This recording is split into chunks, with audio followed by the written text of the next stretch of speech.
नमस्कार दोस्तों, आज जो आपको बताने वाले हैं एक्सरसाइज 8.1 एनसीईआरटी का प्रश्न को देखेंगे बारीकी से।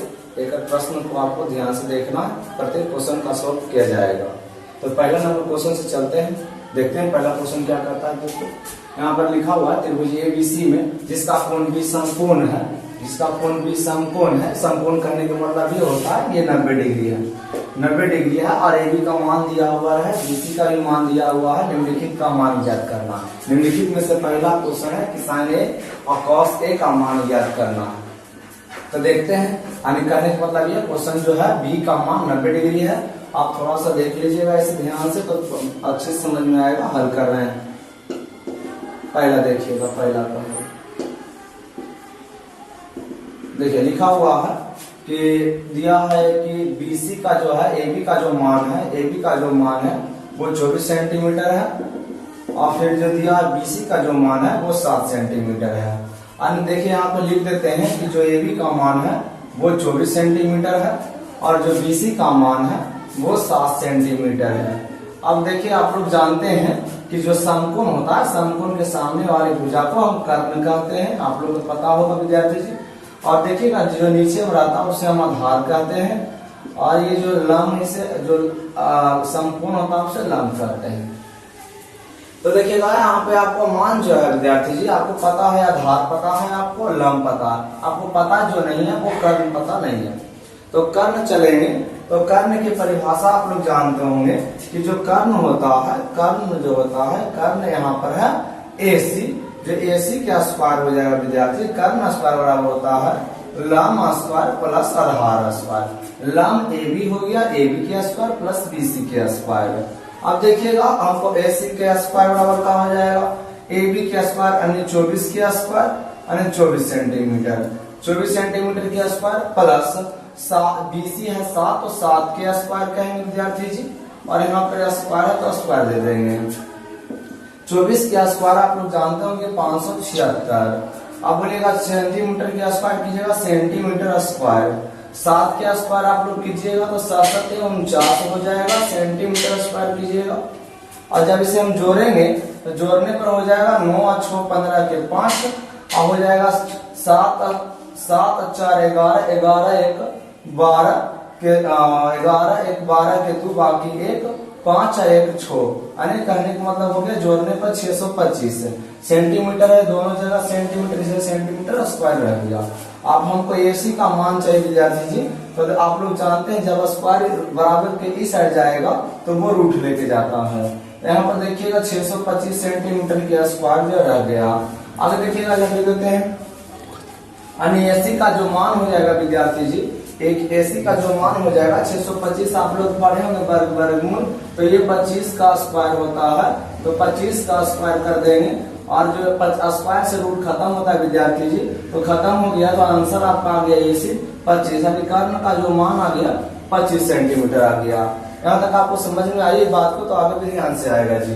पहला जो क्वेश्चन है, पहला जो क्वेश्चन है विद्यार्थी जी वो यहाँ पे लिखा है कि साइन ए का मान बताएं और कॉस ए का मान बताएं। फॉर्मूला आप लोग जानते होंगे, थोड़ा सा तो आसानी होगी समझने में। देखिएगा साइन ए का पहले निकाल देते हैं आपको। आप जानते हैं कि साइन ए बराबर जो होता है विद्यार्थी जी P बटा H होता है। अब P और H का जो मान है विद्यार्थी जी वो सापेक्ष रहता है कि वो थीटा का मान एंगल जो क्या दिया हुआ है, तो एंगल यहाँ पे देख रहे हैं कि A का A के सापेक्ष खोजना है, तो जो थीटा जो एंगल रहेगा उसके सामने आपको लंब करनी है। फिर से हम बोल रहे हैं यहाँ पे आपको देखने कि किसके सापेक्ष में हमको लंब और कर्ण खोजनी है।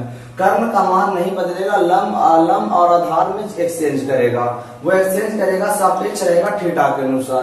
यहाँ थीटा का मान A है, जो थीटा A रहेगा उसके सामने हमेशा लंब रहेगी। बात रखिएगा बात को, हम क्या बोल रहे हैं, यहाँ बोल रहे हैं जो थीटा A है, यहाँ थीटा का मान A है यानी A के सापेक्ष A के सामने के भुजा जो होगा लंब होगा। यानी कहने का मतलब ये अगर ये लंब हो गया, इस लंब को हम लोग P कहते हैं।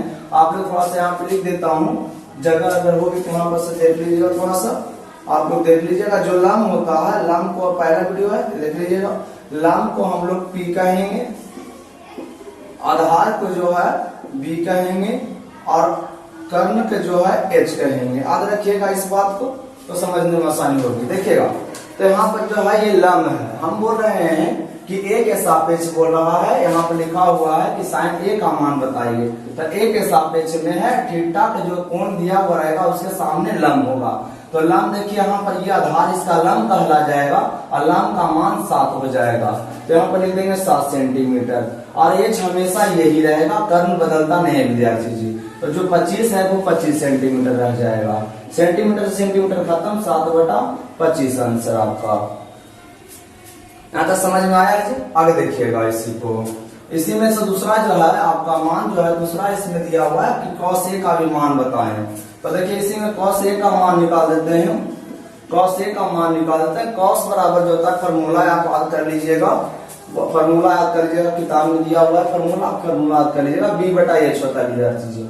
अब b का जो मान है किसके सापेक्ष खोजना है, तो a के सापेक्ष, अभी बोले हैं कि a के सापेक्ष जो है लंब इसके सामने भुजा, देखिए ये लंब कहलाएगा, जब ये लंब होगा तो आधार इधर बोला हो जाएगा, तो आधार ये हो जाएगा AB और आधार का मान जो AB है वो 24 सेंटीमीटर है, तो इसका हम कहते हैं कि 24 सेंटीमीटर, h नहीं बदलेगा विद्यार्थी जी, जो 25 सेंटीमीटर है वो 25 सेंटीमीटर ही रह जाएगा, तो 25 सेंटीमीटर, सेंटीमीटर खत्म, 24/25 आंसर। यहाँ तक समझ में आया है?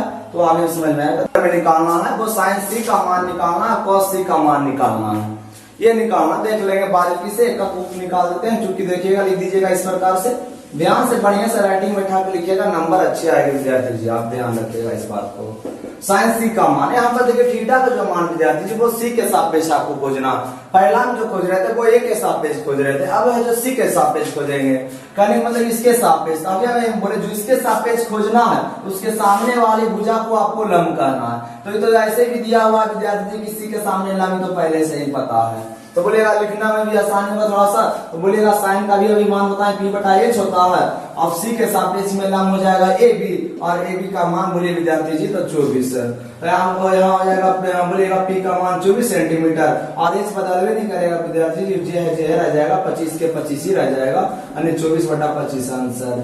अगला जो है cos C का मान निकालना, तो cos C में चलिएगा C के सापेक्ष, यानी इसके सामने ये लंब हो गया तो नीचे वाला आधार हो जाएगा, एक लंब तो आधार, जब नीचे वाला लंब तो ऊपर वाला आधार, इतना याद रखना, यानी ऊपर लंब तो नीचे आधार, तो आधार हो गया 7 सेंटीमीटर, यानी एक बार फॉर्मूला लिख दीजिएगा 7 सेंटीमीटर, h के मान 25 ही रह जाएगा, सेंटीमीटर खत्म विद्यार्थी जी, 7/25 आंसर आपका।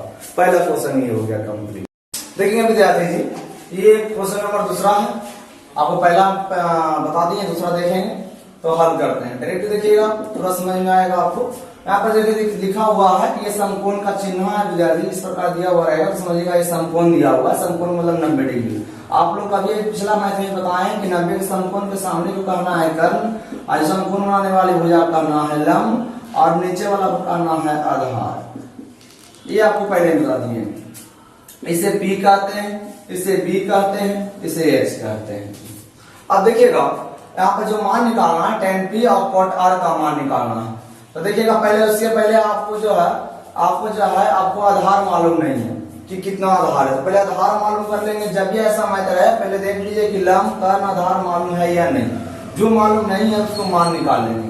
तो आधार मालूम नहीं है तो आधार मालूम कर लेते हैं, तो आधार यानी QR जो है, QR चूंकि हो जाएगा QR आधार जो है, देखिएगा QR चूंकि QR बराबर लिख देगा अंडर रूट देखिएगा एक बार तो देखिएगा आधार बराबर होता है कर्ण के स्क्वायर, कर्ण है PR, तो PR के स्क्वायर माइनस लंब के स्क्वायर, लंब है PQ, तो PQ के स्क्वायर, तो QR के स्क्वायर देखिए हमको निकालना है, और PR का मान जो दिया हुआ 13 है, तो 13 सेंटीमीटर के स्क्वायर, 13 सेंटीमीटर के स्क्वायर माइनस PQ जो है 12 है, 12 सेंटीमीटर के स्क्वायर। अब देखिएगा 13 के स्क्वायर 169 सेंटीमीटर स्क्वायर, 12 के स्क्वायर 144 सेंटीमीटर स्क्वायर। जब इसे आप घटाइएगा तो बच जाएगा 9 में से 4 गया 5, 6 में से 4 गया 2, 1 में से 25 सेंटीमीटर। ये आगे QR स्क्वायर के मान, QR के जब मान निकालिएगा स्क्वायर इधर आएगा तो रूट में लेके आएगा। आप लोग जानते होंगे कि 25 जो स्क्वायर होता है वो 5 का होता है, यानी इसका आंसर जो हो जाएगा 5 सेंटीमीटर। अब देखिएगा आपको जो मान निकालना है वो tan P का मान निकालना है और माइनस cot, देखिएगा तो यहाँ पर tan P और cot R का मान निकालना है। तो आप देखिएगा जी विद्यार्थी जी, यहाँ पर tan का आप लोग मान जान जाएंगे, tan का जो होता है P बटा B होता है और cot का जो होता है मान B बटा P होता है। आप लोग जानते होंगे यहाँ पे आधार और इसको आधार कहेंगे, इसको लंब कहेंगे, इसको आधार कहेंगे। देखिएगा नीचे दिखाई दे रहा है नीचे, देखिएगा जो देखिए दिखाई दे रहा है। हाँ तो देखिएगा यहाँ पे जी, तो यहाँ पर जो हो जाएगा आपका P का जो मान हो जाएगा P के सापेक्ष में, तो बोलेगा जी P के सापेक्ष में जो लंब जो हो जाएगा आपका हो जाएगा आधार यानी B का मान। तो अभी अभी आपका B का जो मान निकला है वो 5 निकला है, तो इसको हम कहेंगे 5 सेंटीमीटर।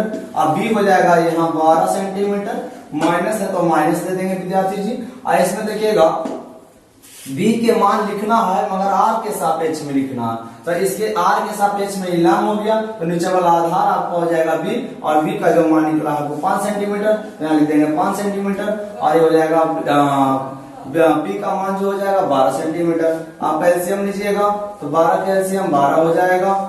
देखिए 12 12 कैल्शियम लीजिएगा 12 सेंटीमीटर, तो ऊपर बचेगा 5 सेंटीमीटर माइनस 5 सेंटीमीटर। अब घटाइएगा 5 में से 5 गया 0, यानी 0 बटा 12 सेंटीमीटर, आपका आंसर हो गया 0। ये आपका आंसर दूसरा नंबर का।